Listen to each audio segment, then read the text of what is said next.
ওকে,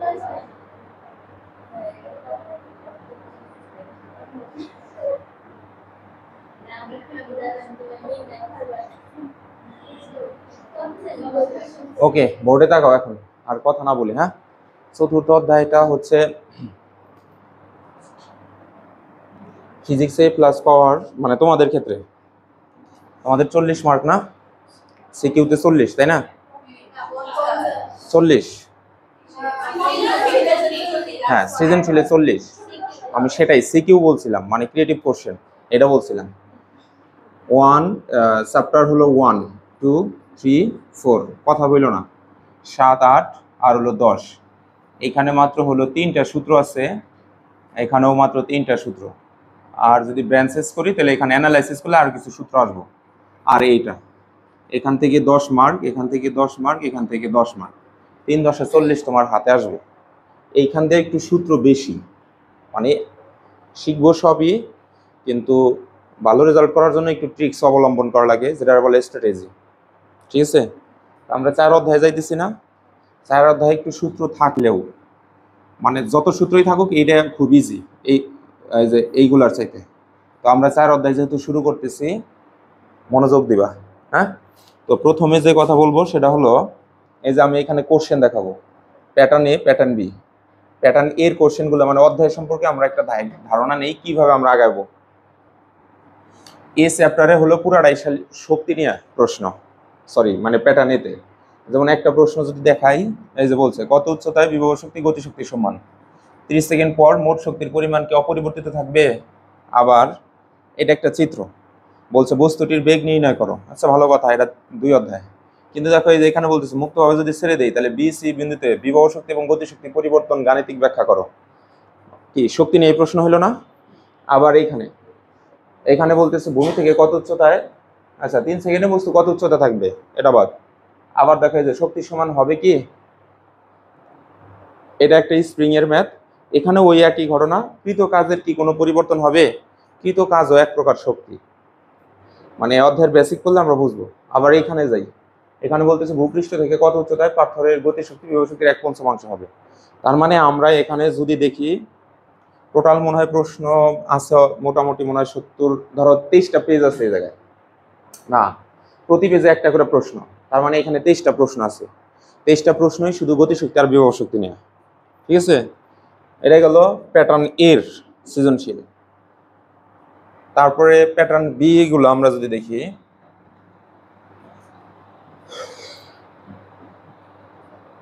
pattern B এইখান থেকে দেখি, তাড়াতাড়ি হবে। ক্লাস 5 ফিজিক্স সিকিউ 4 আছে। প্যাটার্ন বির ভিতরে কি আছে? প্যাটার্ন বির ভিতরে দেখো, এই যে শুরু হয়েছে ক্ষমতা দিয়ে। আচ্ছা, একটু হোয়াইট কালারে ওরকম হয় আর কি। তো আপাতত এইটা দেখো। তারপর এখানে বলছে কর্মদক্ষতা কত, আলোচনা করলে ক্ষমতার কিরূপ পরিবর্তন হবে। আচ্ছা, গেলাম। এখানেও আবার দেখো, এই যে প্রশ্ন শুরু হয়েছে ক্ষমতা দিয়ে, আলোচনা করলে এখানে বলছে শক্তির রূপান্তর হবে কিনা, কর্মদক্ষতার আলোকে বিশ্লেষণ করো। আচ্ছা, এটা গেল। এরকম ভাবে এই জায়গায় পেজ আছে 34টা। তো প্রতি পেজে যদি একটা করে সৃজনশীল থাকে তাহলে 34টা ম্যাথ আছে। 34টা ম্যাথ হলো ক্ষমতা, কর্মদক্ষতা। বলো তো কি বলছি? তার মানে আমরা হলো 2 সেট প্রশ্ন সলভ করবো অধ্যায় থেকে। এক সেটের ভিতরে থাকবে হলো শক্তি নিয়ে, আর একটার মধ্যে ক্ষমতা এবং কর্মদক্ষতা নিয়ে প্রশ্ন। বুঝতে পারছি? আজকে আমরা যে বেসিকগুলো শিখবো সেগুলো হলো সব কাজ এবং শক্তি নিয়ে। তো আসো আমরা আলোচনায় যাই, গভীর মনোযোগ দিবা, বাসায় যায় পড়া লাগবে। বিসমিল্লাহির রহমানির রহিম। অধ্যায়ের নাম কি? চতুর্থ অধ্যায়। আর একটা কথা, এরপরে এই অধ্যায়ের মাঝেই আবার হলো রসায়ন বিজ্ঞানের যেটা পড়বো সেটা হলো 6 অধ্যায়। ওইটা হলো গাণিতিক রসায়ন নামে পরিচিত। বুঝছো? ওটাও করতে হবে ভালো করে, ওটা বাদ দিলে কাজ হবে না, ওটা ভালো করেই পড়তে হবে। আর তোমাদের একটা হিসাব দেখানো উচিত, এর আগে দেখাইছি কিনা 2 মিনিটে দেখাই। এই পাশে লিখলাম হলো একাডেমিক এক্সাম আর এক্সাম, যেহেতু কেবলমাত্র এক্সাম দিয়ে আসছো। আর এই পাশে লিখলাম হচ্ছে অ্যাডমিশন এক্সাম, অ্যাডমিশন এক্সাম। বলছিলাম এর আগে না? আচ্ছা, এই যে ম্যাথটা আছে না, এই ম্যাথের মান কত বলো তো দেখি। এটার মান হলো 3, এটার মান হলো 4, এটার মান হলো 2, এটার মান কত 1। এখানে টোটাল আছে 10 মার্ক। এই 10 মার্কের জন্য 21.45, দ্যাট মিনস ধরো 22 মিনিট টাইম পাও তুমি, তাই তো? তো 22 যদি 10 দিয়ে ভাগ দেই, ধরো আমি লিখলাম 22 ভাগ হলো 10, প্রতি মার্কের জন্য তোমাকে সময় দেওয়া হয় 2.2 মিনিট। আচ্ছা, তার মানে এইখানে যে ম্যাথটা হলো আসছে হলো 4 মার্কের জন্য বা 3 মার্কের জন্য। একাডেমিক এক্সামে এটা লিখলাম হচ্ছে ধরো 3 মার্ক অথবা 4 মার্ক। 3 মার্কের জন্য তুমি মান টাইম পাইতেছো হলো গুণন 3, 6.66। আর এটা কত পাবা? 8.8 না 8.4, 4 ইন্টু 2.2, 8.8 মিনিট টাইম পাইতেছো। এই ম্যাথগুলাই অ্যাডমিশনের শুধু 1 মার্কসের জন্য আসবে। এটা কিন্তু মার্কস লিখলাম, এর জন্য তুমি ভালোই টাইম পাইতেছো না। আর এখানে 1 মার্কসের জন্য তুমি টাইম পাবা মাত্র 1 মিনিট। তোমার কি ডাউট আছে যে ওই যে 4 মার্কের ম্যাথ অ্যাডমিশনে আসবো 1-এর জন্য? একটু বলো, যদি ডাউট থাকে আমি ক্লিয়ার করে দেওয়ার একটা এক্সাম্পল আছে। কারো মাথায় আছে? এটার ব্যাখ্যা হলো, এই যে কিছুদিন আগে পরীক্ষা দিলা স্কুলে, ওইখানে যে এমসিকিউ গুলো আছে, কিছু এমসিকিউ এরকম 4 মার্কের মতো আছে না? এটাই হলো তার মানে উদাহরণ, জলযন্ত্র। এখানে ধরো তুমি পাইতেছো 8.6 সেকেন্ড, মানে 8.6 মিনিট, 4.6.6 মিনিট অথবা 8.8 মিনিট, আর এখানে 1 মিনিট। কিন্তু এটা পরীক্ষা 1 মিনিটে করলে হবো না, এটা করতে হবে 45 থেকে 55 সেকেন্ডের মধ্যে এই ম্যাথটা করে শেষ করা লাগবে। বুঝতে পারছি? এইটা করতে যায় তুমি ফ্রেন্ড সাপোর্ট পাও, তুমি পাও না? ফ্রেন্ড সাপোর্ট কিন্তু পাওয়া যায় কিভাবে? যেমন ধরো তুমি ঘ পর্যন্ত করছো, ঘ নাম্বারে যায় ধরো একটু খালি কেউ যদি ফর্মুলাটা বলে দেয় যে ঘ নাম্বারে v square is equal to u square plus 2as, এটা বর্ষা হয়ে যাবে, এনাফ না? 4 মার্ক তুমি পাও। এই জায়গায় কসেট, খসেট, গসেট, গসেট, কোনো জায়গায় ওমোসেটও হয়। আপাতত সাইড সেটই ধরলাম। সাইড সেটের এক এক জায়গায় থাকবে। তুমি যদি ফ্রেন্ডকে বলো এই 47 নাম্বার কি, ওখানে তো ফ্রেন্ড নাই, তারপরেও যদি ধরো আগে যায় ঢুকে একজনের সাথে ফ্রেন্ডশিপ হয়ে গেছে, চান্স আছে? মানে বলতেই পারবা না যে এত নাম্বার, কারণ হলো ওর কসেটে যে যত নাম্বার তোমার কসেটের সাথে সেটা মিলবে না। এখন তুমি যদি এইভাবে রিডিং করো যে এই এই এই এই এই এই এই এই প্রশ্ন বলার সুযোগ আছে? তার মানে এইখানে ফ্রেন্ড সাপোর্ট নট অ্যালাউ, মানে অ্যালাউ হবে না। ঠিক আছে না? আচ্ছা, বুঝাইতেছে আর কি একাডেমিক এক্সাম কি। যেমন এই পরীক্ষায় অনেকে কিন্তু এরকম করেও ভালো করে আসবে, মানে এই যে কয়দিন আগে পরীক্ষা দিয়ে আসলে এরকম ঘটনা তোমাদের সাথে ঘটছে, স্বীকার না করলেও হয়েছে। আচ্ছা গেল। তারপরে দেখো এইখানে তুমি যদি রং অ্যান্সার করো কোনো প্রকার নেগেটিভ মার্ক নাই, আছে কি? কিন্তু এই জায়গায় রং অ্যান্সার করলে -0.25 হবে। তার মানে 4টা ভুলের জন্য তুমি 1 মার্ক কাটা যাবে। তার মানে বোঝা গেল এক্সামগুলো তুলনামূলক সহজ।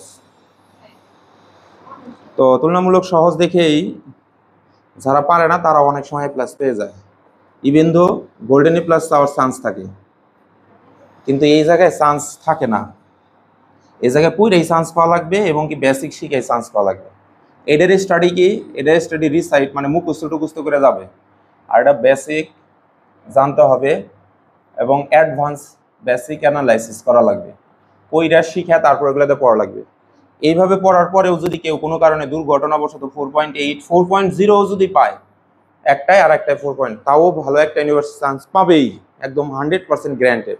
আর এইভাবে পড়ে যদি 2টা A+ পায় না, 99.99% শিওর সে চান্স পাবে না, 0.1% লাখ ওটা হইতে পারে, এরকম দেখা যায় অনেকে পায়। তো এখন এইটুকু সময় এই জন্য বুঝাইলাম, কয়দিন আগে পরীক্ষা দিচ্ছ, রেজাল্ট হবে, যদি বেশি মার্ক পাও, পাওয়ার পর তুমি আগে নিজে নিজে জাজ করবা যে এটা কি আমি নিজে পাইছি না অন্যজন এটা দেখা পাইলাম। যদি নিজে পায়ে থাকো আলহামদুলিল্লাহ, কোনো প্রবলেম নাই। আর যদি দেখো যে ওইভাবে হয় নাই, আমি পরীক্ষার হলে ওইভাবে অ্যান্সার করে আমার ভালো করে পড়তে হবে। এখন যেটুকু টাইম আছে অনেক পড়াশোনা করো, সামনের গুলো ইনশাল্লাহ অনেক ভালো হবে। কথা বুঝাইতে পারছি? এটা একটা। আর সেকেন্ড কথা, যেমন তোমরা ফিজিক্স কেমিস্ট্রি থেকে মোটামুটি ধরো 15 দিন দূরে আসিলা, তোমরা একটা ফ্লো থেকে পড়ে গেছো, বুঝছো? মানে এটা খারাপভাবে নিবা না। এই ধরনের পরীক্ষার জন্য মানে সব সাবজেক্ট বাদ দেওয়া উচিত, মানে আমি মনে করি না। যেমন ধরো না তুমি পড়েও যতটুকু ভালো করতা, তোমার সেটা আরেকজন পারে না, তাও সে ভালো করে বসে রয়েছে, এমনও হইতে পারে। তুমি প্রাইভেটে না আসলে, আমি প্রাইভেটের কথা বলি, বাসা হইলেও কিছুটা রেগুলার স্টাডি করা উচিত। একটু ভালো করে পড়ো, সামনে যেটুকু সময় আছে মানে ফ্লো বোঝো তো, এক তালে পড়ে যাও, গ্যাপ দিও না। 15 দিন তোমার আজকে যায় বাসায়, আমার মনে হয় অনেকের পড়া হবে না। এই পড়ার লাইনে উঠতে উঠতে আরো 3 দিন 4 দিন লেগে যেতে পারে, প্রায় 21 দিন 22 দিন লাগে। 22 দিন তুমি পড়া থেকে দূরে রইলা, হইলো না। যেমন ওই যে ও হলো ধরো বিন্দুবাসিনী গাছদের সাথে পড়ছে, ওদের তো একভাবে চলছে, কোনো থামাথামি নাই। এক্সাম দাও, কিন্তু এক্সাম ইম্পর্টেন্ট এক্সাম হলো টেস্ট, প্রি টেস্ট, আর ওইদিকে হলো চূড়ান্ত মডেল টেস্ট। চূড়ান্ত মডেল টেস্টে যায় নিজেরা জাজ করতে হবে আমি কতটুকু পারি, টেস্টে যায় জাজ করতে হবে আমি কতটুকু পারি। বুঝাইতে পারছি না? বোঝো নাই? ভালো করে একটু পড়ো। তোমরা আমার কাছে পড়ার পরেও যদি খারাপ রেজাল্ট হয় আরেকজন এটা দেখে লাগে, এটা আমার প্রেস্টিজেও মনে করো ভালো রকম লাগে, কারণ আমি মোটামুটি তো ভালোই পরিশ্রম করি। ভালো মানে অনেক, কারণ একটা জিনিস মুখস্থ করাইতেছি না, একটু শেখাইতেছি। যেমন একটা উদাহরণ দিলে ক্লিয়ার হবে, কপিকলের ম্যাথ গোজামিল দিয়ে করা যায় খুব দ্রুত সব শেষ হোক, কিন্তু ওটা কীভাবে আইলো পুরোটা টাইনে টুনে বাইর করে তারপরে বলি যে এখন করো, আসো এখন অঙ্ক করি। পরিশ্রম তোমরাও করো আমিও করি, তারপরেও যদি যায় না পারো তাহলে কি মানে ওটা তোমাদের, মানে আমি তো চেষ্টা করছি, তোমাদের গ্যাপ থাকলে থাকতে পারে। এজন্য একটু ভালো করে পড়ো। চলো আজকের ক্লাসটা আমরা একটু ভালো করে চেষ্টা করি। আমি দেখো এই অধ্যায়টা আমরা কি, কোনো লেখালেখি নাই, সেটা আছে, আর ক্লাসটা রেকর্ড হইতেছে। যদি আমি হলো আপলোড দেব, প্রয়োজনে আবার যা রিপিট করে টাইনে টাইনে দেখবা, কিছুটা হেল্প হইতে পারে। ধরো অধ্যায়ের নাম হচ্ছে কাজ, এখানে লিখলাম ক্ষমতা, তারপরে ও শক্তি, আমরা কেউ কথা না বলি, হ্যাঁ? অধ্যায়ের নাম এইভাবে লিখলেও আমরা এইভাবে পড়বো না। ধরো বইটা, এই অধ্যায়টা যদি আমি এইভাবে লিখতাম তাহলে এটাকে অন্যভাবে, গরম ধরে না তোমাদের? তাহলে আমি এটাকে এইভাবে লিখতাম, অর্থাৎ এটা শেখার ক্রম হবে এরকম। শেখার ক্রম মানে কি, মানে কোনটার পরে কোনটা শিখবো।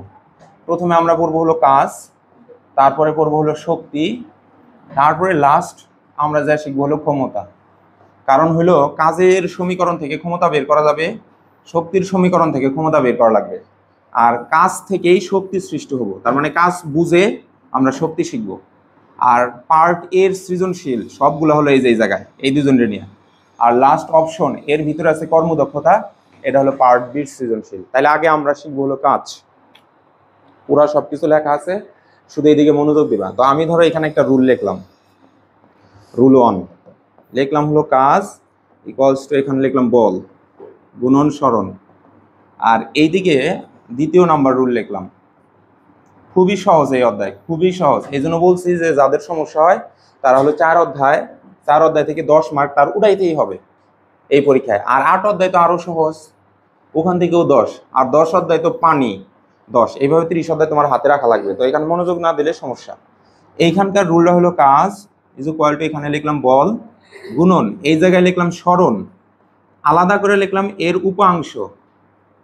তাইলে দেখো দুইটা সূত্রের মধ্যে একটু পার্থক্য আছে, একটার মধ্যে লিখছি হলো বল গুণন সরণ, আর একটার মধ্যে লিখছি বল গুণন সরণের উপাংশ। ডিরেক্ট মুখস্থ না করে আমরা হলো এই যে এইখান থেকে মূল থেকে শুরু করবো, তাহলে এখান থেকে একটা ডেফিনেশন দাঁড় করাই। যদি কোশ্চেন আসে 1 মার্কের জন্য কাজ কাকে বলে, তাহলে বলবা বল এবং সরণের গুণফলকে কাজ বলা হয়। এটা বললেও হবে, বল এবং সরণের উপাংশ এর গুণফলকে কাজ বলা হয়, এটা বললেও হবে। তোমার যেটা ভালো লাগে তুমি একটা নিজের মধ্যে, নিজের নিউরনের মধ্যে আপলোড করে নিবা। আচ্ছা এটা গেল। এখন কাজের ইংরেজি হলো ধরো ওয়ার্ড, ওয়ার্ড থেকে ডব্লিউ আসছে, বলের হলো ফোর্স, আর সরণের হলো এস, এই দুটা গুণ করলে এটা সমান হয়। তাহলে W is equal to F S, এই যেটা হলো মূল সমীকরণ, যেটা ক্লাস 8-এর বিজ্ঞান বইয়ে আছে। আর এই জায়গায় একই কথা, কাজ হলো ওয়ার্ড, বল হলো তোমার হচ্ছে ফোর্সের এফ, কিন্তু সরণ এর উপাংশ মানে হচ্ছে সরণকে কস থিটা দ্বারা গুণ করা। সরণকে কস থিটা দ্বারা গুণ করলে যা পাওয়া যায় তাকে বলা হয় এই যে এইটুকু সরণের উপাংশ। এটা হলো শুধু সরণ, আর ওটা যেগুলো এস কস থিটা। বলো তো কি বলছি? S cos theta. কিছুই লেখা লাগবে না, যেহেতু রেকর্ড থাকবো আমরা একটু ফার্স্ট অধ্যায়টা তাড়াতাড়ি যেন শেষ করতে পারি, তার জন্য এদিকে ফুল কনসেন্ট্রেশন দিতে বলতেছি। আর আমার ফেসবুক প্রোফাইলে একটা ভিডিও শেয়ার করে রাখছি, আমি নর্মালি অত শেয়ার করি না, ওটা একটু দেখবা, মানে কনসেন্ট্রেশন কিভাবে দিতে হয়, বিশেষ করে মুগ্ধ দেখবা। আচ্ছা দেখো, আচ্ছা দেখো, তাহলে আমরা এই জায়গায় পাইলাম এইখানকার সূত্রটা আসতেছিল W is equal to F S cos theta. এই দুইটা সূত্র তুমি মনে রাখবা। তোমরা তো মাথার মধ্যে একটু হলেও খটকা লাগছে না যে কস থিটা কই থেকে আসলো? ত্রিকোণমিতিক অনুপাত হলো প্রথম তিনটা হলো সাইন, সাইন কস, তারপরে হচ্ছে তোমার হলো টেন। তো এই দুজন বাদ দিলাম, কস রে নিলাম কেন? আর আরো তিনটা আছে, সেই তিনটা হলো এদের কি বিপরীত, ওইগুলা বাদ। তো আমরা হলো কস নিলাম কেন এটা একটু পরে এক্সপ্লেইন করতেছি, কিন্তু আপাতত মাথার মধ্যে সেট করি যে হলো সরণের উপাংশ মানে হচ্ছে সরণের সাথে কস থিটা গুণ করা। বলো তো কি বলছি? সরণের উপাংশ হলো সরণের সাথে কস থিটা গুণ করা, তাই তো? আচ্ছা, এখন এই পাশে একটা নর্মাল থিং দেই। একটা লোক, ধরো রহিম, এটা এই সোজা হেঁটে এই জায়গায় আসলো, সে এস মিটার দূরত্ব অতিক্রম করছে, তাই না? আবার রহিম কি করছে? এই তলায় আসছিল, এখান থেকে রহিম এই যে এই তলায় এসে দাঁড়াইলো। এবার সে হলো উপর থেকে নিচের দিকে সে 8 মিটার অতিক্রম করছে। এরকমই তো, বাম থেকে ডান দিকে গেলে আমরা এস ধরি, তাই না? আর উপর থেকে নিচের দিকে নামলে এইচ ধরি। তো বাম থেকে ডান দিকে অথবা ডান থেকে বাম দিকে এই দুই দিকের জন্য এফ সমান সমান আমরা শিখছি এম এ। আর এই লোকটা যখন উপর থেকে নিচে নামবে অথবা নিচ থেকে উপর দিকে উঠবে তখন তার বল হবে হচ্ছে এমজি। এই পর্যন্ত কারো সমস্যা আছে? না। তাহলে এই সমীকরণের এখন দুইটা রূপ বাড়াবে, এফ এর মান বসাবো একবার এম এ, আর একবার এফ এর মান বসাবো এমজি। তাহলে ডব্লিউ ইজ ইকুয়াল টু, যখন এফ এর মান এই যে এইটুকু বসাবো তাহলে আমরা এখানে পাইতেছি এম এ এস, আর যখন এমজি বসাবো তখন ডব্লিউ ইজ ইকুয়াল টু আমরা পাইতেছি হলো এমজি এস। আচ্ছা, তখন এসটাও কি হয়ে যাবে? এইচ হয়ে যাবে, অর্থাৎ এই জায়গা হবে এইচ, কারণ সে উপর থেকে নিচের দিকে নামতেছে, তাই না? কথা বলো, এটা হলো রূপ।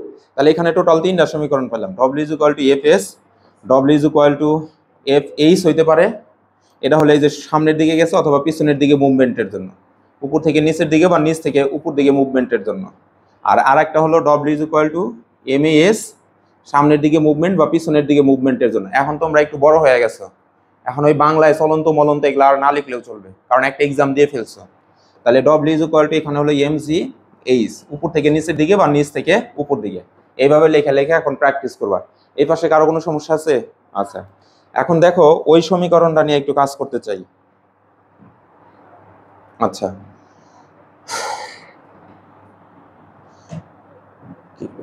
আচ্ছা এইটুকু নিয়ে এখন একটু কাজ করি। আচ্ছা, এইটুকুর মধ্যেও যদি ওইভাবে আগের মতোই লিখি, ধরো আমি এখানে লিখলাম এফ সমান সমান এম এ, আর একটা হলো এফ সমান সমান এম জি। বাসায় হলো আজকে রাতের স্টাডি হলো শুধু এইগুলোই লেখালেখি, ইভেন তো ম্যাথের মধ্যেও ঢুকবো, আজকে সৃজনশীলের শিটও দিয়ে দেবো। তো ধরো এটা সামনের দিকে মুভমেন্ট, পিছনের দিকে মুভমেন্ট, নিজে নিজে এইভাবে লিখবা, ঠিক আছে? তাহলে এখন যদি এই কোশ্চেনে বসাই তাহলে এটা রূপ কেমন হতে পারে? ডব্লিউ ইজ ইকুয়াল টু, খালি এফ এর মান বসাইতেছি না, এখানে আসতেছে এম এ, এখানে এস তো এসই রইলো, কস থিটা রইলো। কোনো প্রবলেম আছে এই জায়গায়? আর এইটা হতে পারে কেমন? ডব্লিউ ইজ ইকুয়াল টু, এখানে এফ এর জায়গা হলো এম, যেহেতু উপর থেকে নিচের দিকে, এটা সামনের দিকে বা পিছনের দিকে, তাই না? আর এটা উপর থেকে নিচের দিকে বা নিচ থেকে উপরের দিকে, তাহলে এখানে হবে জি, আর এস হয়ে যাবে হলো এইচ, আর হলো কস থিটা। প্রবলেম আছে কোনো? তাহলে এখানে আমরা ইকুয়েশন পাইলাম W is equal to F S cos theta, W is equal to F H cos theta, W is equal to M S cos theta, আর একটা হচ্ছে W is equal to F F M A H M G H, তাই না? M G H cos theta. ব্যাস, এ পর্যন্ত সমস্যা আছে? কাজের সমীকরণ শেষ। তাহলে অধ্যায়টা খুব ছোট না? কথা বলো না কেন? মনে রাখার কৌশল হলো তুমি জাস্ট এই যে এটা মনে রাখবা, W is equal to F S, W is equal to F H, এই দুইটা মনে রাখা, বাকিগুলা 3-4 বার এরকম এরকম মানে ডায়াগ্রাম আঁকে একে করবা, যেন থেকে কি কি আসে 2-3 বার 4 বার লিখবা, দেখবা যে পরে ক্লিয়ার হয়ে যাইতেছে। শেষ, আমাদের কাজের অংশ শেষ। বই বের করো, কারো কাছে বই আছে? বইয়ের একটা লাইন আছে,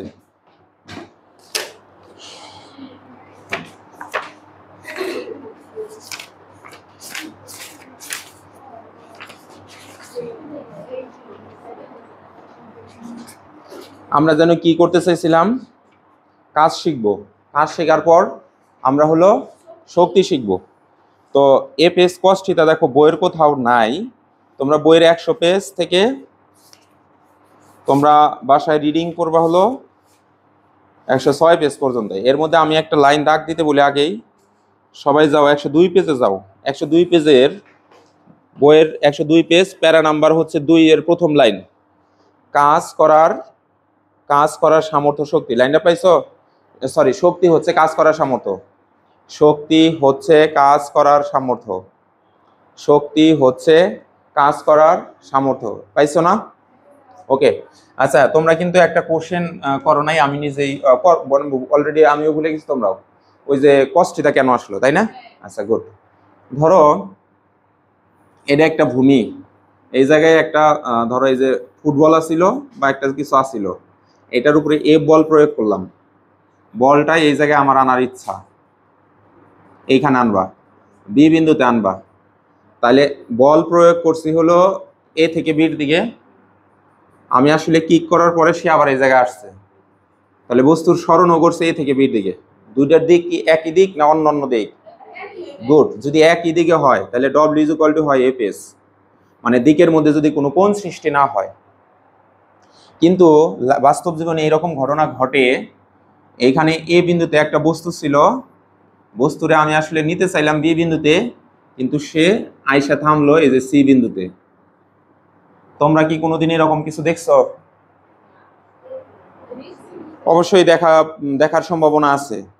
এখন ক্লিয়ার করি, ফুটবলে তুমি এটা আসলে ওখানে বোঝা যাইতেছে উপরের দিকে, ওটা তো উপরের দিকে নাও হইতে পারে। যেমন একটা ফুটবল এইদিকে কিক করলাম, কিন্তু বলটা গেল অরে যায় লাগলো, আমি তো আসলে মারতে চাই নাই, এটা কপালের দোষ। এখন কথা হইলো দিক আসলে এইদিকে কিন্তু গেল এইদিকে, মাঝখানে একটা কোণ তৈরি হইলো না? এরকম হয় কি হয় না? হয়। এটা একটা উদাহরণ। আর একটা উদাহরণ হলো পিছনের তোমরা যারা আছো তোমরা একটু দাঁড়াও, দুইজনে, তোমরাও, হ্যাঁ তোমরাও। এই যে এইখানে আমি এটা একটা একটু এই টেবিলটা একটু ফাঁকা করো তো, এই জিনিসটি নাও একটু, এই যে এইটুকু খালি। যেমন মনে করো একটু দাঁড়িয়ে দেখাই আর কি, এই যে এটা হলো বই। এখন এইটা এরকম আছে, আমি এইভাবে বসলাম, আমার হাত দেখা যায় পিছনে, দেখা যায় না? তাহলে বের হয়ে আসো, চালু করো, আসো একটু, না না আর একটু আসতেই দাও, আসো তুমি তাড়াতাড়ি, এই যে এইখানে দাঁড়াও। হ্যাঁ, রেডি সবাই? এই যে টান দিছি, আমার হাত কিন্তু এই বরাবর আছে না, অর্থাৎ আমার বল এটা হলো টান বল, আমার হাতও যেদিকে আছে বস্তু সরতেছেও সেই দিকে। তাহলে কোনো বস্তুর উপর বল দেওয়ার পরে বস্তুর বলের দিকে যদি সরণ ঘটে, সেই সরণ এবং বলকে গুণ করলে কাজ পাওয়া যায়। বুঝাইতে পারছি? এখন কি করি দেখো তো, আমার হাত এবার টেবিলের তলের সাথে একটা কোণ আইছে না, 45 ডিগ্রি অ্যাঙ্গেল হয়েছে, অর্থাৎ বল আইতেছে আমার এই বরাবর, এই যে, কিন্তু বস্তু আইতেছে হলো সমতল বরাবর। তাহলে বলের দিক হলে একদিকে আর সরণের দিক হলো আর একদিকে, মাঝখানে একটা অ্যাঙ্গেল হয়েছে না? তাহলে এটা হলো কোনটার মধ্যে পড়ছে? ওইটার মধ্যে, এফ এস কস থিটার মধ্যে, তাই না? আবার এরকম দেখো, পিছন থেকে এবার দিতেছি ঠেলা বল, আমি ধরো এই যে এরকম দিতেছি চাপ, এই যে আমার হাতের দিক আর বস্তুর মুভমেন্টের দিক একই দিক না? কিন্তু এইবার কি হইতেছে, এখন দেখো আমার দিক এই যে এইভাবে ধরছি বইটা, তার মানে বলটা কিন্তু ওই দিকে যাইতেছে, কিন্তু বস্তু যাইতেছে কিন্তু এক্স অক্ষ বরাবর। কোনো প্রবলেম আছে? যাও জায়গা মতো বসো এখন। তার মানে আমরা বোঝার চেষ্টা করলাম যে বস্তুর মুভমেন্টের সাথে প্রযুক্ত বলের মাঝে মধ্যে কোন সৃষ্টি হবো, আবার মাঝে মধ্যে কোন সৃষ্টি হবে না, এমন ব্যাপার কিন্তু ঘটে। তাহলে এখন যদি এখানে কোন সৃষ্টি হয়, এটা ধরো থিতা ধরলাম,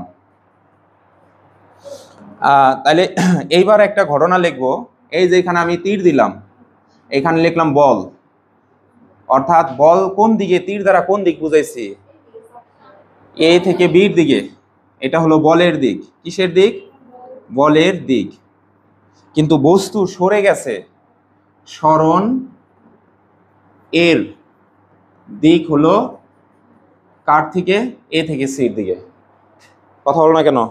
আর এইটার ক্ষেত্রে কি হয়েছিল, বলও ছিল এ থেকে বির দিকে, সরণও এ থেকে বির দিকে, অর্থাৎ এ বি এর দিকেই বল হচ্ছে, এ বি এর দিকেই সরণ হচ্ছে। কিন্তু এখানে তা না, এখানে বলের দিক হলো এ বি বরাবর আর সরণ হচ্ছে তোমার হলো এসি বরাবর। ব্যাপারটা কি মাথায় ঢুকছে? দুইজনের মাঝখানে একটা অ্যাঙ্গেল তৈরি হয়েছে, তাই না? আচ্ছা, যদি অ্যাঙ্গেল তৈরি হয়, এখন এইটাকে ওই অ্যাঙ্গেলের সাপেক্ষে আমরা যদি এখন এখানে একটা রেখা টান দিই, তাহলে এটা একটা ত্রিভুজ হয় না? এখন ত্রিকোণমিতিক অনুপাত এই জায়গায় ফেলানো যায়, তাই না?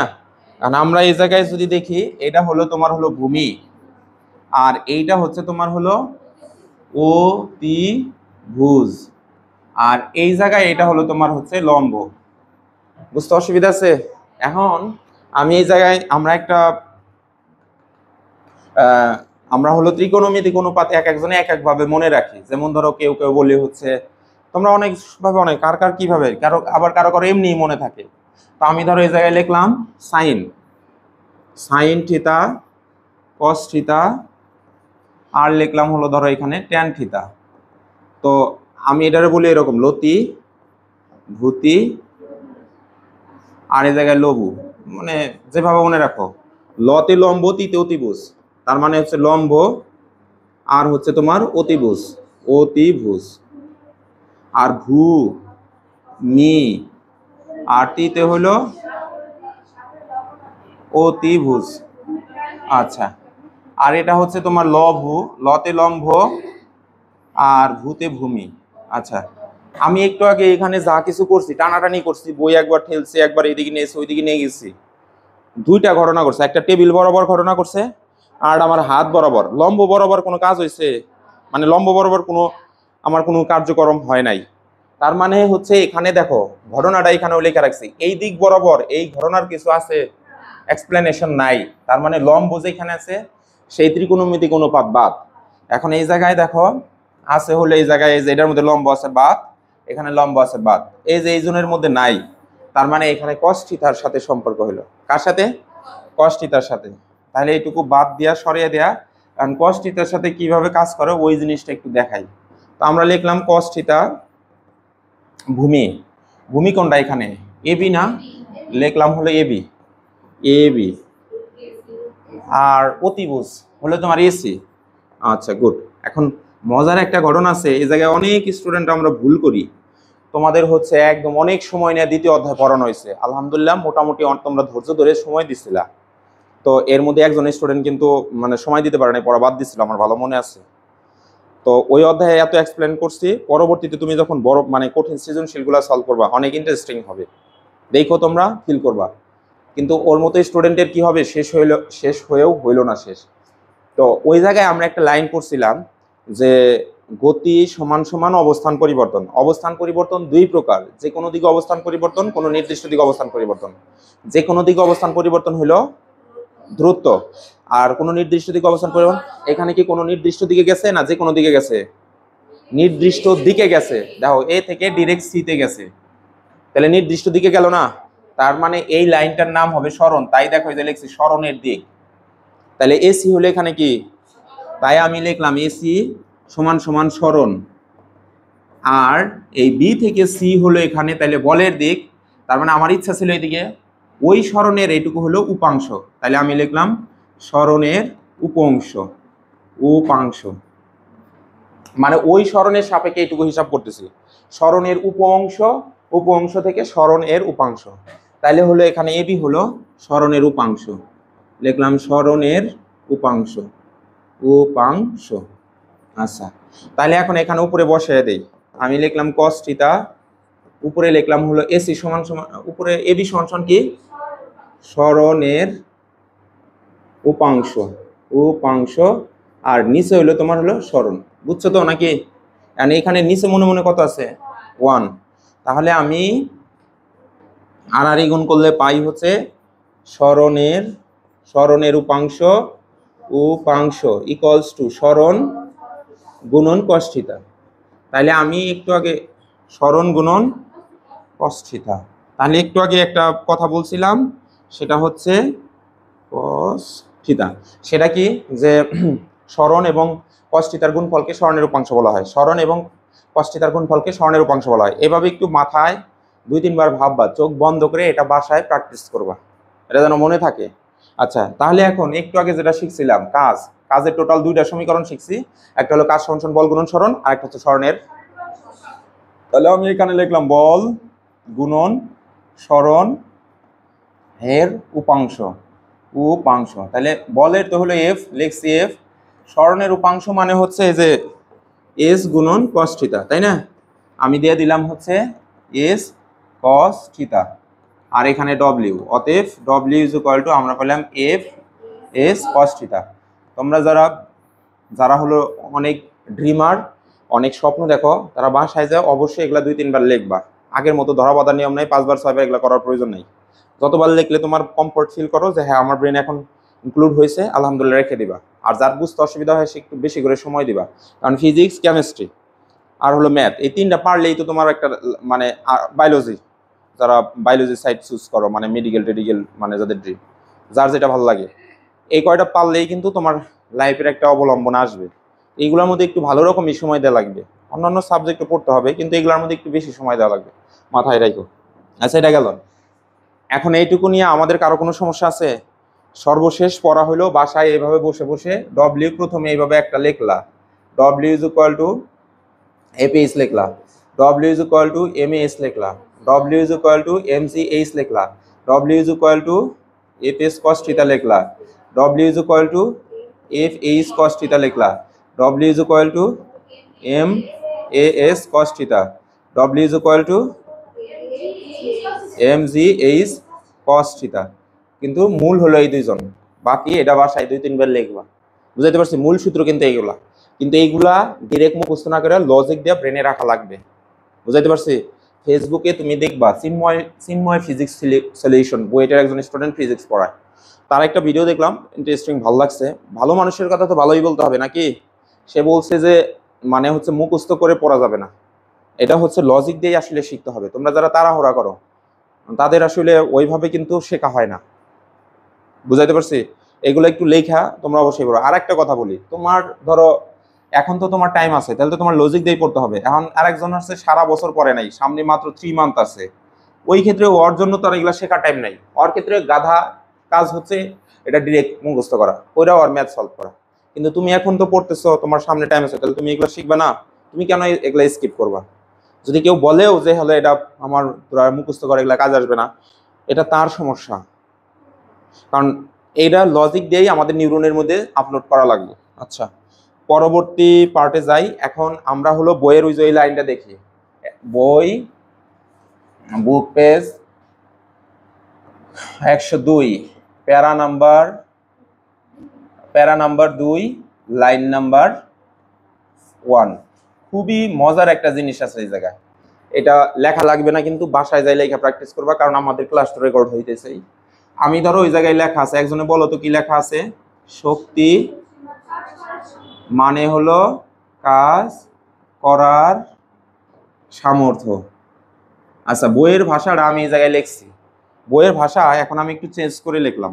ধরো চেঞ্জ বলতে আমি সহজভাবে এইটুকুরে এই পাশে নিয়ে দিলাম, কাজ করার সামর্থ্য মানে, বা এই যে কাজ করার সামর্থ্য মানেই হলো শক্তি। আচ্ছা থাকে তো মুছে দেই। আচ্ছা দেখো, কাজ করার সামর্থ্য শক্তি, শর্ট করলাম, সমস্যা নাই, অসুবিধা আছে কি? আচ্ছা, এখন কোনো কিছু ফিনিশ হয়ে গেছে শেষ, সেটারে বলা হয় হচ্ছে কৃত। তাহলে করা মানে হলো কৃত, আর কাজ রে এই জায়গায় নিয়ে আসলাম, কাজই রইলো। তাহলে এইটুকুরে একত্রে এখন কি বলা যাইতে পারে? কৃত কাজ বলা যাইতে পারে। আর সামর্থ্য মানে হচ্ছে সমান সমান, আর এখানকার শক্তি নিয়ে আসলাম, তাহলে কি দাঁড়ায় এখন বলো তো? কৃত কাজ ইজ ইকুয়াল টু শক্তি। এখন এটারে সোজা করে যদি লিখি আমরা এই যেভাবে এটা রুল আকারে লিখে দিলাম, বইয়ের মধ্যে লেখা না, এখন শক্তি ইকুয়ালস টু কৃত কাজ, শক্তি ইকুয়ালস টু কৃত কাজ। ভেরি ভেরি ইম্পর্টেন্ট, খুবই ইম্পর্টেন্ট এটা একটা পয়েন্ট। মানে যতটি সূত্র আছে সবটি এক লাইন থেকে আমি তৈরি করতে পারবো, বা তোমরাও পারবা। এইটুকু শীটের মধ্যে নাই, প্রয়োজনে এই 3টা লাইন এক জায়গায় একটু আমরা লিখতে পারি, কোনো সমস্যা নেই। আচ্ছা, ওই যে একটা নতুন স্টুডেন্ট আসতো না, হ্যাঁ মানে আমার ফোন দিছিল, ফোন দিয়ে বললো যে স্যার কবে, আমি বললাম যে এই পরে আবার মনে হয়। হ্যাঁ আচ্ছা দেখো, হ্যাঁ হ্যাঁ হয়েছে তোমাদের, এটা লিখছো একটু, কথা বলো। আচ্ছা আমাদের তো শেষ। আসসালামু আলাইকুম, ভিতরে এসে বসো। আচ্ছা আমাদের হলো কাজ শেষ, অধ্যায়ের তেলে আর কয়টা অংশ রইলো? হ্যাঁ আরো 2টা আছে না? আচ্ছা আমরা যেন কি বলছিলাম, আমরা হচ্ছে কাজের পরেই সাথে সাথে শক্তি পড়বো। কেন পড়বো? এই যে এই লাইনের জন্য, রিজন এইটা। মানে এখন দেখো এই লাইনকে আমরা কিভাবে আলোচনা করি। আমি এখানে লিখলাম হলো কি লিখবো, আচ্ছা প্রথমে আমরা কাজ লিখলাম, কাজ থেকে তাহলে আমরা কি শিখতেছি? শক্তি, তাই না? এখন একটা সাদা পেজ বের করো তো বাচ্চারা, সাদা পেজ বের করবা এবার খাতার, এটা হচ্ছে সুন্দর করে একটু বোর্ডে লাগিয়ে রাখবা, বইয়ে না রুমে লাগিয়ে রাখবা, টেবিলের সামনে 2-1 দিন। এদিকে লেখছি কাজ, কাজকে অ্যারো দিয়ে লেখছি শক্তি, মানে কাজের পরে আমরা কি শিখতেছি, আর কাজ থেকে কি আসতেছে?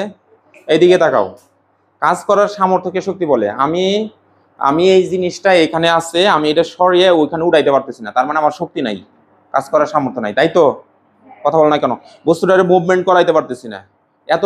আচ্ছা আমার কি পরিমাণ শক্তি নাই? এই ওয়ালকে সরাইতে আমার কোনো শক্তি নাই, কারণ ওয়ালটি এত বল দিতেছে কিন্তু ওয়ালে একটু সরতেছে না, তার মানে আমার ওই পরিমাণ শক্তি নাই যে ওয়ালে এখান থেকে সরে যাইব। এর জন্যই বলা হয়েছে কাজ করার সামর্থ্য শক্তি, বুঝাইতে পারছি? এর জন্য বলা হয়েছে কি কাজ করার সামর্থ্য শক্তি। এখন এই যে অ্যারো দিয়ে লিখলাম, শক্তি কয় প্রকার? শক্তি হলো গতি শক্তি, আচ্ছা এইভাবে লিখলাম, আর এই জায়গায় লিখলাম হচ্ছে বিভব শক্তি। এইটা আমার হচ্ছে শীটে নাই, এইটার আর একটা নাম হলো সঞ্চিত শক্তি, সঞ্চিত শক্তি। আচ্ছা গুড, আরেকজনে বলছে মানে সঞ্চয় থাকাই মানে হচ্ছে স্থিতি, স্থিতি শক্তি, অন্তর্নিহিত শক্তিও আবার হইতে পারে। আচ্ছা দেখো তাহলে আমরা এটা নিলাম, এইদিকে তাকাও, এটা কিন্তু আমরা পুরোটাই শিখবো, কিন্তু প্রথমে একটা ডায়াগ্রাম দাঁড় করাইতেছি, বাসায় যেটা প্র্যাকটিস করাবো। গতি শক্তির সমীকরণ 2টা, দেখো আগে বুঝে নাও।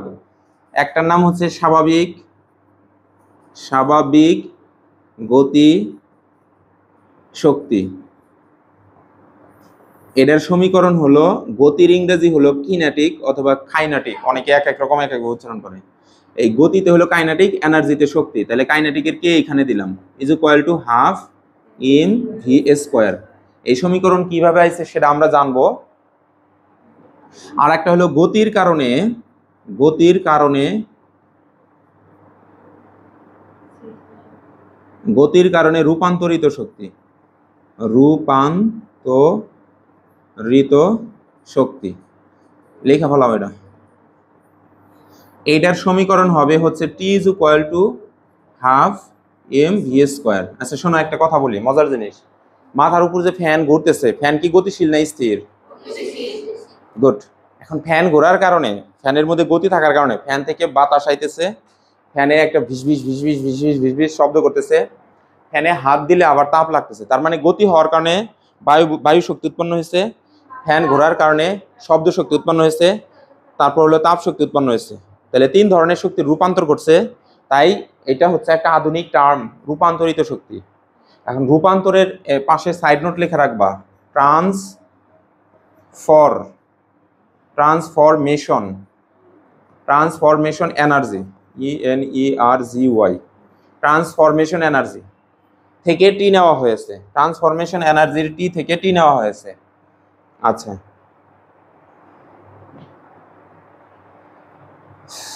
গরম ধরে গেল।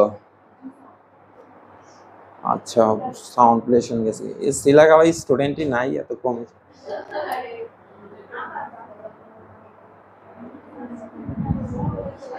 আচ্ছা কথাগুলো তো রেকর্ড হইতেছে, তাই এমন কিছু না কই যে ঝামেলা। আচ্ছা তোমার ওই সাউন্ড এখানে আসবো না, ওইটুকু তাও রেকর্ড হইলে তো ঝামেলা। এত এডিট করা যাবো এই 1 ঘন্টা 20-10 মিনিট? হ্যাঁ ওইটুকু কাটে ফেলাম না। আরে বইলো না, এই রুমের বিভিন্ন সমস্যা। রুমে হলে আলোর রিফ্লেকশন ঘটে, মানে ব্ল্যাক কালার নাই, আবার হচ্ছে মোবাইলের ক্যামেরা হ্যাং হয়, লাইটে প্রবলেম হয়, এই জন্য আসলে অত সুন্দর। আবার আমি সামনে দাঁড়ালে কালো হয়, এই দিকে দাঁড়ালে কালো হয়, ওই দিকে দাঁড়ালে মানে হয়, মানে লাইটিং প্রবলেম এখানে। আর ঢাকার হলো যারা পড়ায় তাদের স্টুডিওগুলো অনেক উন্নত, ধরো মিনিমাম 10-15 লাখ টাকা দিয়ে তারা স্টুডিও বানাইছে, তাই না?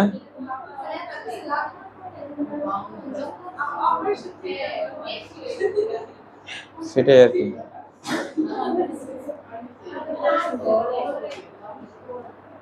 যাই হোক, এটা বিষয় না, আমরা হলো পড়ার মধ্যে আছি। আচ্ছা, লাস্ট টার্ম এটা হলো, এখানেরও 2টা রূপ আছে। এখন এখানে হয়তো বা কারো জায়গা নাই, তাই না? আচ্ছা, যদি জায়গা না থাকে, যেমন ওর জায়গা নাই, তো এখন কি করবে জানো? ওর কাজ হলো এখান থেকে একটা দাগটাই না, এই যে নিচে এসে এরকম হাত বের করা। আচ্ছা ধরো, তো এখন এইখানে আমি লিখলাম অবস্থা পরিবর্তনের কারণে বিভব শক্তি। আর এই জায়গায় এটার নাম, এই জায়গায় হলো অবস্থা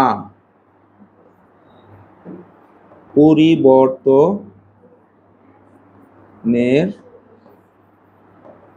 কারণে বিভব শক্তি। আচ্ছা, এইটার সূত্র হলো ইপি। শোনো স্টুডেন্ট, বিভবের ইংরেজি হলো পটেনশিয়াল, যেটা আমরা পটেনশিয়াল মানে প্রনাউন্স করি POTEN, পটেন, TIAL, পটেনশিয়াল বলি। আসলে শুদ্ধ প্রনাউন্সিয়েশন হলো পটেনশিয়াল। তাই যে পটেনশিয়ালের P, এনার্জির E ইজ ইকুয়াল টু হচ্ছে এখানে mgh, আর এইটার হলো V equals to half kx²। And শোনো, তাহলে শক্তির ভিতরে মাদার ইকুয়েশন হলো এই 4টা। একটা হলো E is equal to half M, আমরা 3টাও বলতে পারি, E is equal to half mv² or T is equal to half mv²। আর ওই যে ওই দুটো আলাদা। হ্যাঁ, yes, capital V is not a small V হলো ভ্যালোসিটি, আর ওই V হলো ভোল্টেজ। ভোল্টেজের অপর নাম হচ্ছে সঞ্চিত, হাফ kx²। x হচ্ছে প্রসারণ অথবা সংকোচন স্প্রিং এর, আর কে হলো স্প্রিং ধ্রুবক। ওরা আমরা তো ডিটেল শিখবো, কিন্তু আমি বলতে চাচ্ছি যে আমরা এই জিনিসটা যে শিখবো এইভাবে যেন সবার মাথায় থাকে, ম্যাথ করা খুব সহজ হবে কিন্তু। আচ্ছা, ইম্পর্টেন্ট কথা, কারো কি সামর্থ্য আছে এই জায়গায় এই 2টা বক্সের মধ্যে পার্থক্য বের করা? পার্থক্য এইটুকু হলো অবস্থান, আর এইটুকু হলো অবস্থা। অবস্থান মানে কি কেউ বলতে পারো? আর অবস্থা, একটা পৃষ্ঠা নেই, নতুন খাতা আমার থাক, ওর আবার মন খারাপ হইতে পারে, নেবো? আচ্ছা ধরো, থাক।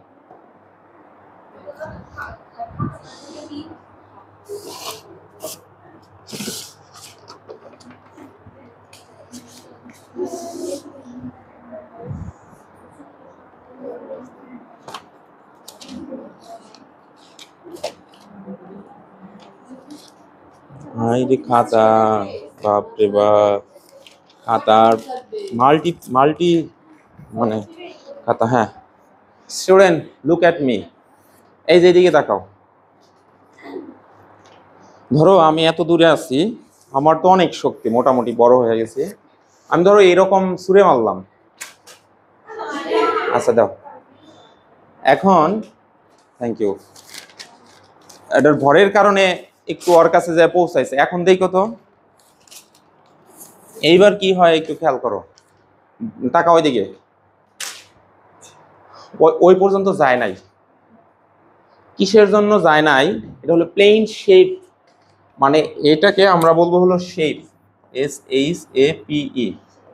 শেপ মানে অবস্থা, এটা একটা আকার।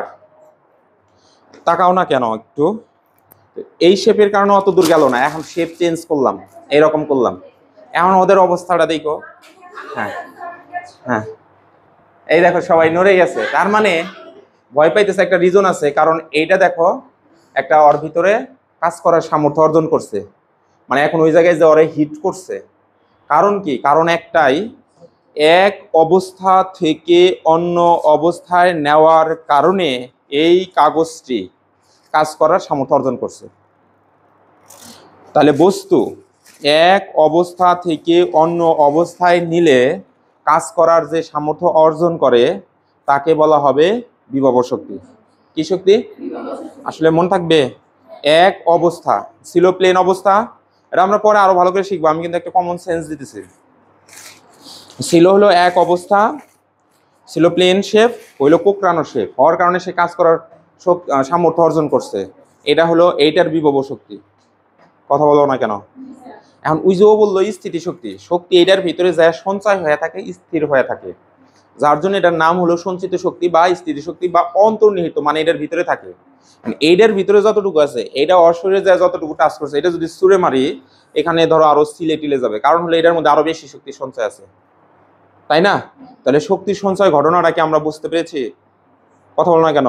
আর একটা উদাহরণ দেই, ধরো আমি মুখে হাতে একটু পানি নিলাম, নিয়ে ছুঁড়ে মারলাম, তোমাদের শরীরে যায় লাগলো পানি, ওই পানিটাই আবার আমি ফ্রিজে রেখে ঝুমিয়ে দিলাম, মানে অবস্থা বদলাইলাম না? তরল থেকে কোথায় নিলাম? কঠিন। এখন ওইটা ছুঁড়ে মারলে অবস্থা খারাপ হয়ে যাবে না? তার মানে কঠিন অবস্থা, মানে তরল থেকে কঠিন অবস্থায় যাওয়ার কারণে তার মধ্যে শক্তি সঞ্চয় হলো। উল্টা কথা, ওই পানিটা আমি পানিতে তাপ দিলাম, আগুনে তাপ দিলাম, দিয়ে গ্যাস বানাইলাম, গ্যাস বানিয়ে আরো ভালো লাগবে, মানে যে শক্তি দিতেছে সেই শক্তিটা আমার তেমন কোনো ব্যথা দিচ্ছে না। বুঝাইতে পারছি তো? তাহলে এটা গেল অবস্থা। এখন আসো অবস্থানটা আবার কি। ধরো এটা মনে মনে ধরো এটা একটা ইটের টুকরা, এটা নিচে পড়ে আছে, এটা হলো একটা বিল্ডিং, তো আমি রেগুলার এখান থেকে যাই, কোনো সমস্যা হয় না। কিন্তু ও ভাবলো যে মানে এটা ওদের বাসা, ধরো মানে ওদের স্কুলে আমি মারলাম, তো মারার কারণে ওর খুব মন খারাপ, এই জন্য ভাবলো স্যার তো এখান থেকে যায়, এটা 10 তলা ছাদে নিয়ে রাখলো। আমি এখানে আসছি, আর সেই জায়গায় দাঁড়িয়ে ফোনে মানে কথা বলতেছি বা একটা কিছু করতেছি, এটা ছেড়ে দিল, মাথায় পড়লো, নিচে যত দিন ছিল যে পরিমাণ শক্তি ছিল 10 তলায় নেওয়ার কারণে এটার মধ্যে একটা শক্তি বেশি হয়েছে না? হয় নাই? আচ্ছা, আর একটা উদাহরণ ধরো, এটা হলো ধরো 5 গ্রাম, এইটা যদি ধরো ওই যে এর আগে একদিন ইট দিয়ে বুঝাইলাম, এরকম এইটুকু ফেললাম, যতটুকু ব্যথা পেলো এখন আর একটু বেশি পাবে, অর্থাৎ জায়গা বদলানোর কারণে ওর কাজ করার সামর্থ্য বেশি হয়। হয় না? তোমরা বৃষ্টির মধ্যে বাইরে বেরোইছো, বৃষ্টির ফোঁটাও অনেক সময় শরীরে রাখলে আমরা প্রচুর ব্যথা পাই। এই এতটুকু একটা পাথর একদম অনেক উপর থেকে যদি পড়ে একদম অনেক ব্যথা পাবো, আবার একটু উপর থেকে পড়লে ব্যথা পাবো না। ব্যাপারটা মন। তার মানে এটারে বলে জায়গা পরিবর্তন বা অবস্থান পরিবর্তন। জায়গা পরিবর্তনের ক্ষেত্রে এটাতে ম্যাথ করা লাগবে, জায়গা পরিবর্তনের জন্য এখানে এইচ হেল্প করবে, আর অবস্থা চেঞ্জের জন্য এখানে হেল্প করবে হলো এক্স। এটা কিভাবে করো ওটা আমরা একটু পরে বলবো। তো বাসায় যে কাজ হইলো আমাদের হচ্ছে এই মানে এই ফ্রেমটা নিজের ভিতরে সেট করা, যে কাজ করছি আজকে, কাজের মধ্য থেকেই শক্তি পাওয়া যায়। শক্তি ক্লাসিফিকেশনে শিখছি গতিশক্তি, বিভব শক্তি। গতিশক্তির দুইটা সমীকরণ, একটা হলো স্বাভাবিক গতির কারণে, আর একটা হলো গতি শক্তি অন্য অন্য শক্তিতে রূপান্তরের কারণে। আর হচ্ছে বিভব শক্তি এরকম দুইটা সমীকরণ, একটা হলো অবস্থা পরিবর্তন, মানে আমরা সৃজনশীল পড়লেই বুঝবো, সৃজনশীল এরকম লেখা থাকবে একটা বস্তু এ থেকে বিতে নিয়ে রাখা হলো, আবার এটা তাহলে কি করা হলো, তখন এই যে এটা দিয়ে ম্যাথ করবো। আবার মানে আমরা দেখবো শীটের মধ্যে এরকম প্রশ্নের মধ্যে এরকম লেখা আছে স্প্রিংকে টেনে এত মিটার লম্বা করা হলো, তাহলে টেনে যে লম্বা করলা অবস্থা পরিবর্তন করলা, তখন এটা দিয়ে ম্যাথ করা লাগবে। বুঝাইতে পারছি? পারবা না? কারো কোনো প্রবলেম আছে? আচ্ছা, এটা গেল। আচ্ছা, এখন আমার কথা হলো ভালো স্টুডেন্ট হিসাবে জানতে হবে আমাদের এইটা থেকে এই এটা আসে কিভাবে এটা জানতে হবে, ঠিক আছে? এটা জানার চেষ্টা করবা, সেইটা নিয়ে একটু কথা বলি। এটা তোমরা নিজেরাই পারবা, একদম ইজি। আমি একটু আগে একটা রুল লিখছিলাম, শক্তি ইজ ইকুয়াল টু, এখানে লিখছিলাম হলো কৃত কাজ। কয় মিনিট আছে আর দেখো তো, কারণ আমি পুরোটাই শেষ করতেছি। 2 বাজে। আচ্ছা, তাহলে দেখো এখন শক্তি ইজ ইকুয়াল টু কৃত কাজ, একটু কেটে লিখছি না, শক্তি ইজ ইকুয়াল টু কৃত কাজ। ওই যে কাট সার্ট করলাম, এটা কত নাম্বার পৃষ্ঠায় আছে বলো তো? 102 নাম্বার পেজে আছে। আর হলো প্যারা প্যারা নাম্বার 2 লাইন নাম্বার 1, এটা না? আচ্ছা, সেইখান থেকে আনছি। এখন এই জায়গায় ধরো আমি লিখলাম আমি বাসায় একটা গরু পালন করি, গরুর শক্তি। তাহলে এই পাশে কি লেখা লাগবে? গরুর 29 মানে এর, গরু এর শক্তি ইজ ইকুয়াল টু গরুর কৃত কাজ, তাই না? মানে গরু যে পরিমাণ কাজ করবে, আসো আসো বসো, গরু যে পরিমাণ কাজ করবে সেটা হলো গরুর কৃত কাজ। একটা ছাগল পালন করি, তাহলে এই জায়গায় লিখলাম ছাগল, ছাগল এর শক্তি। তার মানে ছাগল দ্বারা আমি যে পরিমাণ কাজ করি, ছাগলের কৃত কাজ। এই পর্যন্ত কারো সমস্যা আছে? কিন্তু ফিজিক্স বইয়ে তো আসলে গরু ছাগল নাই, আছে কি? আচ্ছা ধরো এখানে আমি আসলে ছেলে থাকলে দেখাইতে পারতাম, জোরে একটা চড় দিলাম, তাহলে আমার কৃত কাজ হলো অনেক জোরে এক গাল ফুলে গেল। আবার অরে একটা থাপুর দিয়ে দিলাম, দিল এরম থাপুর, মানে আস্তে করে দিল, তাহলে ওটা হলো অর শক্তি। তার মানে বোঝা যাইতেছে যে এই জায়গায় এই অংশটা ফিজিক্সের না, বাদ দিলাম, এইটুকু ফিজিক্সের না, বাদ দিলাম। ফিজিক্সের কি কি শিখাইছিলাম? শিখাইছিলাম গতি। কথা বল না কেন? এই দেখো এখানে মজার বিষয় হলো গতির কারণে কৃত কাজ। এই ফ্যানটা গতির কারণে আমার কাজ দিতেছে, তাই না? আবার একটা বাস স্থির হয়ে নতুন বাস স্ট্যান্ডে দাঁড়িয়ে রয়েছে, যতক্ষণ না পর্যন্ত গতি পাইবো অতক্ষণ পর্যন্ত সে কাজ করতে পারবো? গতি পাইলো, আইসা পুরাতন বাস স্ট্যান্ড আইলো, তাহলে কি পরিমাণ কাজ দিছে আমি বাসের মালিক সেটা আমি হিসাব করে বের করতে পারবো। তার মানে বোঝা গেল এই লাইনটাই তো আমার মেইন লাইন, যে শক্তি যে কৃত কাজ। কার গতি, সরি কার কাজ? গতির কাজ। কার কাজ? বিভবের। বুঝাইতে পারছি? তা আমরা লিখলাম যে গতির গতিশক্তি ইজ ইকুয়াল টু গতির কারণে কৃত কাজ।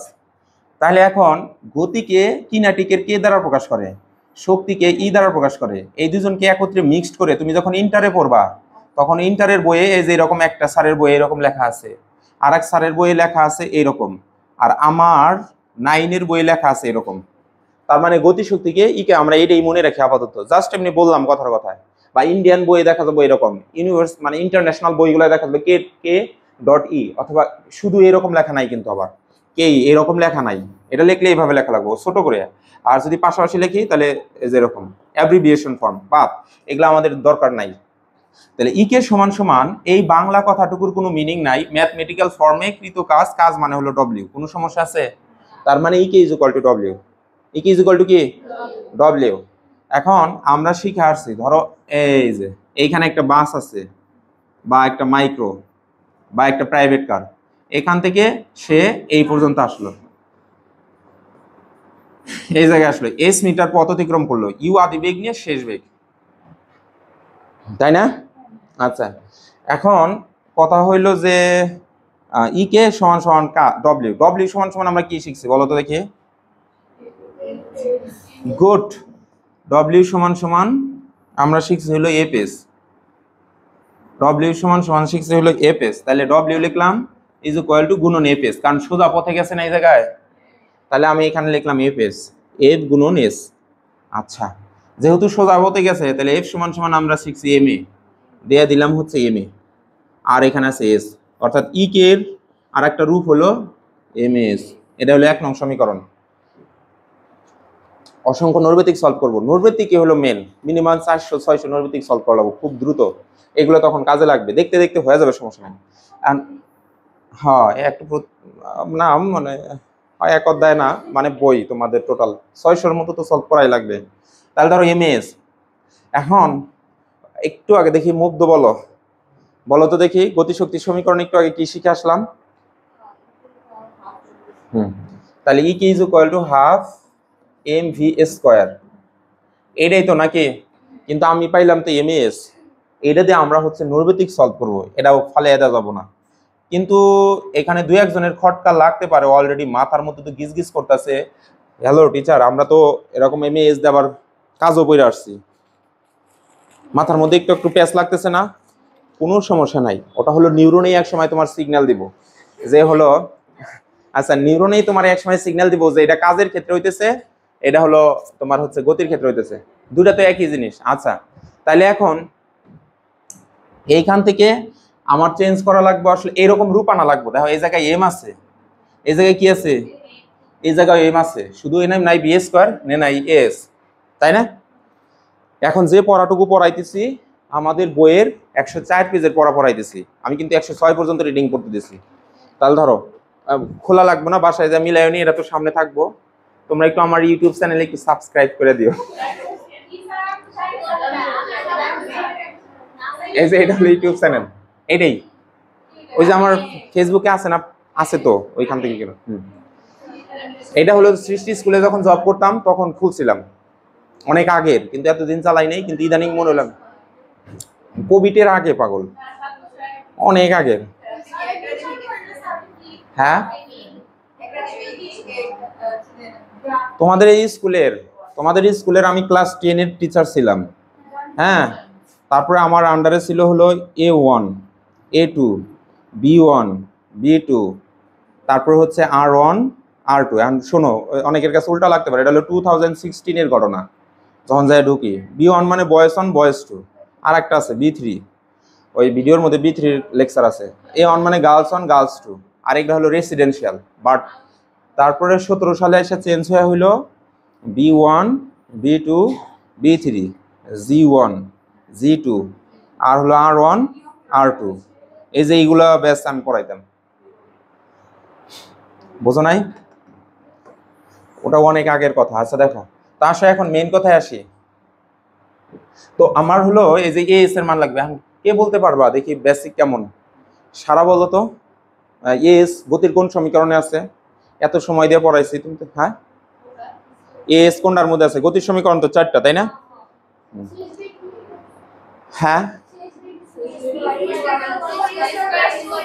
হ্যাঁ, শেষ বেগ নির্ণয়ের ক্ষেত্রে আমরা পড়ছিলাম হচ্ছে গতির চতুর্থ সমীকরণ বলে ওটারে, তোমাদের পড়াইছিলাম। ঠিক আছে, ধন্যবাদ তোমাকে। তাহলে দেখো, এখন এইখানে গতির চতুর্থ সমীকরণটা হলো v square equals to u square plus 2as। এই যে জায়গায় আছে, আসো রিমি আসো। রিমির মনে হয় টাইমের কথা মনে নাই। টাইম কয়টা থেকে? ও আচ্ছা আচ্ছা, আমি সমস্যা নাই, 10 মিনিটও দেবো। এই যে ক্লাসটা রেকর্ড করতেছি ইউটিউব চ্যানেলে দেবো। হ্যাঁ আচ্ছা, বাসায় যে একটা সাবস্ক্রাইব করবা, করে পুরো ক্লাসটা দেখবা। হ্যাঁ, দয়া করে একটি সাবস্ক্রাইব দিন, নোটিফিকেশন অন করুন। কি জানি এরকম বলে না, ওরকম বেল আইকনে চাপ দিন। শেষ করে দেই তাইলে। হ্যাঁ শোনো, ডেফিনেশনটা কি ছিল? গতির কারণে কাজ করার যে সামর্থ্য অর্জন করে তাকে গতিশক্তি বলে। আমার দিকে তাকাও, গতির কারণে যে কাজ করার সামর্থ্য অর্জন করে তাকে গতিশক্তি বলে। আচ্ছা, গতি দেওয়ার আগে বস্তু কি অবস্থায় থাকে? গুড। মানে ওই যে আমি একটু আগে বললাম আমার একটা বাস আছে, আমি কিন্তু সত্যি একটা বাস কিনছি, মানে এটা উদাহরণস্বরূপ। তো ধরো বাসটা, নতুন বাস স্ট্যান্ড থেকে বল দেওয়ার আগে ওটা স্থির অবস্থায় যাত্রা শুরু করে, মানে থেকে যাত্রা শুরু করে। দ্যাটস ওয়াই আমরা অল স্টুডেন্ট জানি ইজ ইকুয়াল টু 0। যদি স্থির অবস্থা থেকে যাত্রা শুরু করে তাহলে সেটার আমরা 0 ধরি, তাই না? আদিবেগ কি ধরি? 0। তাহলে আমি এই জায়গায় বসালাম বি স্কোয়ার, তার উপরে 0, তার উপরে স্কোয়ার প্লাস 2as। আমরা আসলে ওখানে কিসের মান যেন ইনক্লুড করতে চাইতেছি? এস এর মান। তো অলরেডি এটা 0 হয়ে গেছে গা। V square is equal to হলো 2as। তাহলে আমি এস এর মান বসাবো, তো তাহলে 2 ওই পাশে পাঠিয়ে দেই। হ্যাঁ, তাহলে হলো আমরা এখানে নিয়ে আসলাম 2as is equal to v square. অতএব as is equal to v square divided by 2। এটা হচ্ছে তোমার 2 নং সমীকরণ। এখন এই সমীকরণের মধ্যে যে এস এর মান বসাবো এখান থেকে, এই যে এইখান থেকে এস এর মান হলো এইটুকু নিয়ে এই যে এই জায়গায় প্রবেশ করাইয়া দেব। বুঝছো কি? তাহলে আমি একটু এদিকে সরে নেই। ও হাতের টাচ লাগে না, বুঝছি। তাহলে আমরা এই জায়গায় এইভাবে লিখতে পারি, যেমন এটা হলো 2 নং সমীকরণ, এটা হচ্ছে 2 নং সমীকরণ 1 নং। তাহলে আমরা লিখতে পারি 1 এবং 2 নং হতে পাই। 1 নং এর হতে এস এর মান 2 নং এ বসাই, তাহলে ই কে লিখলাম, তারপরে এম তো ঠিক আছে রাখলাম, এস এর মান হলো ভি স্কোয়ার ডিভাইডেড বাই 2। ঠিক আছে, তাহলে আমরা এই জায়গায় এম এর উপর উঠিয়ে দিলাম, আমরা পাইতেছি E K equals to M V square, আর নিচে হলো 2, তাই তো? হ্যাঁ, তাহলে এখন সামনে প্রত্যেকটা যেখানে সহগ থাকে না সেখানে মনে মনে কি থাকে? 1। এইটুকুরে তাহলে যে আলাদা করে ফেললাম, এম বি রে লাথি দিয়ে নিচে নামিয়ে দিলাম। তাহলে আমাদের যেটা আসে সেটা হলো ই কে হাফ এম ভি স্কোয়ার। এই যে এইটুকু হলো আমাদের গতিশক্তির সমীকরণ, বুঝছো? গতিশক্তির সমীকরণটা এইভাবে আমরা প্রুভ করে নিলাম। তোমাদের কাজ হচ্ছে বাসায় এই জিনিসটা হলো 2-3 বার করা, এইটা না করলে কিন্তু একটু ঝামেলা হবো। এই জিনিসটা ওভাবে মাথায় থাকবে না, লজিক দিয়ে মাথার মধ্যে প্রবেশ করা লাগবে। তারপরে যখন অনেক বেশি সৃজনশীল করবা এবং হিউজ অ্যামাউন্ট অফ এমসিকিউ, ধরো 100-200 এমসিকিউ 400 এমসিকিউ করবা, দেখবা যে অধ্যায়টা পানির মতো সহজ হয়ে গেছে।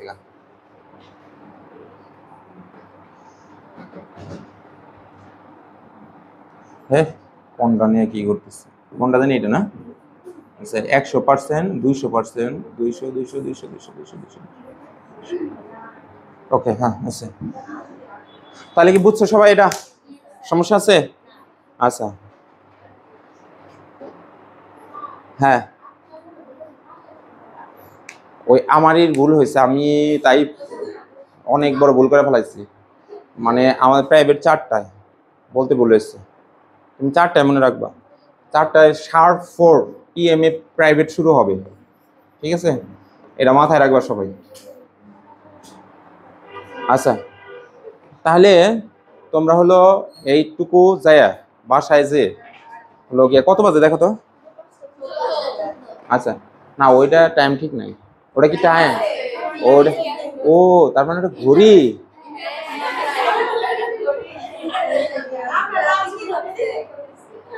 আল্লাহ, আমি ওইটা এক এক সময় এক একটা ই দেয়, আমি আর ওটা ভাবি যে এটার হলো কোনো একটা ডিউরেশন দেয় হয়তো বা, যে আচ্ছা আচ্ছা, আজকে শিখে রাখলাম জিনিসটা, ওরা ঘড়ি ইন্টারন্যাশনাল টাইম শো করতেছে, আমি তো জানি না আসলে। আচ্ছা, তোমাদের হোমওয়ার্ক হলো HW লিখে নাও। তোমরা আমার অনেকটা ভালো জিনিস শিখাইলা, ধন্যবাদ সবাইকে।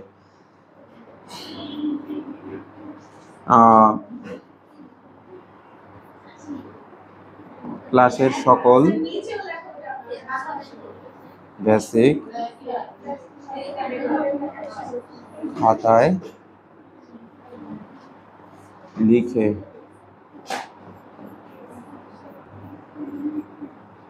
অ্যানালাইসিস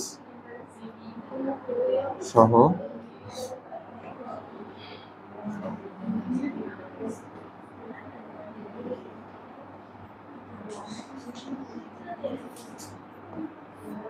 আগামী, এটা হলো মানে যে ক্লাসে যেগুলো পড়াইলাম, ক্লাসে কোন পেজ পর্যন্ত পড়াইলাম? 106 পর্যন্ত। 106-এর মধ্য থেকে যদি বইয়ের একটা লাইনে একটু প্রবলেম হয়, ওই লাইনটাই হলো তোমরা হচ্ছে দাগে রাখবা আমার জন্য। আর এই যে সূত্রগুলো আছে না, ওই যে ডায়াগ্রামটা শিখাইলাম, ওটা হলো তোমরা হলো বাসায় একটু রেকর্ড, এটা হলো চালু করে নিবা ভিডিওটা, তাহলে তোমাদেরই সুবিধা হবে কিন্তু, ঠিক আছে? এই হোমওয়ার্ক লিখে নাও। তোমাদের যদি আরো বন্ধু টন্ধু থাকে, বলবা যে আমরা যে স্যারের কাছে, স্যারের ক্লাস ইউটিউবে আছে, তোরা দেখ। তাহলে মনে করো দেখলো, হ্যাঁ। আর তোমাদের যদি ফেসবুক আইডি থাকে, ফেসবুক আইডি থেকে আমার ইউটিউব চ্যানেলটা শেয়ার করে দিও, সমস্যা নাই তো, এটা তো মানে পড়াশোনার জিনিসই, তাই না? ও, শীটের মূল্য হলো 40 টাকা, 40 টাকা দিবে। হ্যাঁ, তুমি আমার কাছে পাও 50 টাকা। ও 85, শুনছি 50 টাকা, খালি টাকা আইসনি মানে। হ্যাঁ, এটা হলো যে সারার বোন আছে না, ওরা এখানে একটা হিস্ট্রি আছে, এটা অন্যদিন বলবো। আজকে না, একটু আগে ছুটি দিচ্ছে, যে নতুন স্টুডেন্ট আছে, ওদের সাথে একটু কথা বলবো। 10টা টাকা কে যেন পাও আমার কাছে, ধরো ওই নুজহাত, বেতন জানি লোকের একটা রসিদ নিয়ে যাও, মানে আমার পুরান কোচিং এর রসিদ খুঁজে পাইছি তো, ওটা দিয়ে দেই, তাহলে আবার হলো বেতন ডাবল চাইলে বলবা যে রসিদ আছে আমার কাছে। নাম হচ্ছে, নাম হলো নিঝুম, আমি জানি অবশ্য, নিঝুম সাস, নিঝুম ওই হোক, ধরো এখন লিখে ফেলছি সাস। ব্যাচ, আমাদের ব্যাচের নাম হচ্ছে, এটা হলো প্লাটিনাম 25 ও মেটা মেটা 25 এটা হলে কি মাস চলতেছে এটা হলো এপ্রিল মাসের বেতন না তাই তো তোমরা তো আমার অগ্রিম টাকা দাও না কে দিয়ে রাখছো ধরো এর বেতন ধরে দিয়ে দাও রসিদটা দিয়ে দাও ও তুমিও দিবা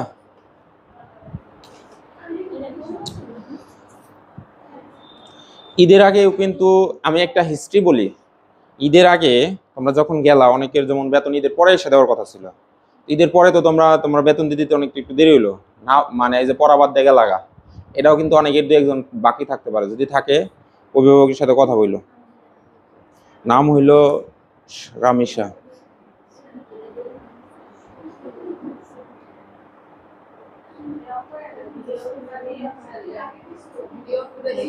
দেও 1 মিনিট একবারে হয়ে যাবে মাঝে মধ্যে হ্যাং করে তোমরা পারবা না আমি করতেছি কারণ ওই কালকের আগের দিন 1 ঘন্টা 19 মিনিট রেকর্ড করছি মানে ভালো আমি জায়ানের চাপ দিচ্ছি আর সে বললো না ফোনেই হয়ে রইলো মানে এদিকেও জানা ওইদিকে জানা পরে যা খারাপ লাগলো হ্যাঁ মনে হয় নষ্ট হয়ে গেছে গা নতুন একটা ফোন কেনা লাগবে হ্যাঁ না অবশ্য অত টাকা নাই গরিব মানুষ একটা সিম্ফনি ফোন কিনবো একটা আমি এই ধরো হাওড়ে ভিডিও ভালো হবো না রেজুলেশন ভালো হবো আচ্ছা এখন কাজ হইলো হোমওয়ার্ক হলো এটা একটু ভালো করে দেখো আগামী ক্লাসে আমি ম্যাথ করবো একটা সৃজনশীল দেবো 34টা সৃজনশীল এবং এখন এমসিকিউ পড়তে হবে ঠিক আছে যাও গা ওটা তালে হয়ে গেছে যাও আল্লাহ হাফেজ আসসালামু আলাইকুম এভরিওয়ান ওয়ালাইকুম আসসালাম ক্যালকুলেটর আমার হ্যাঁ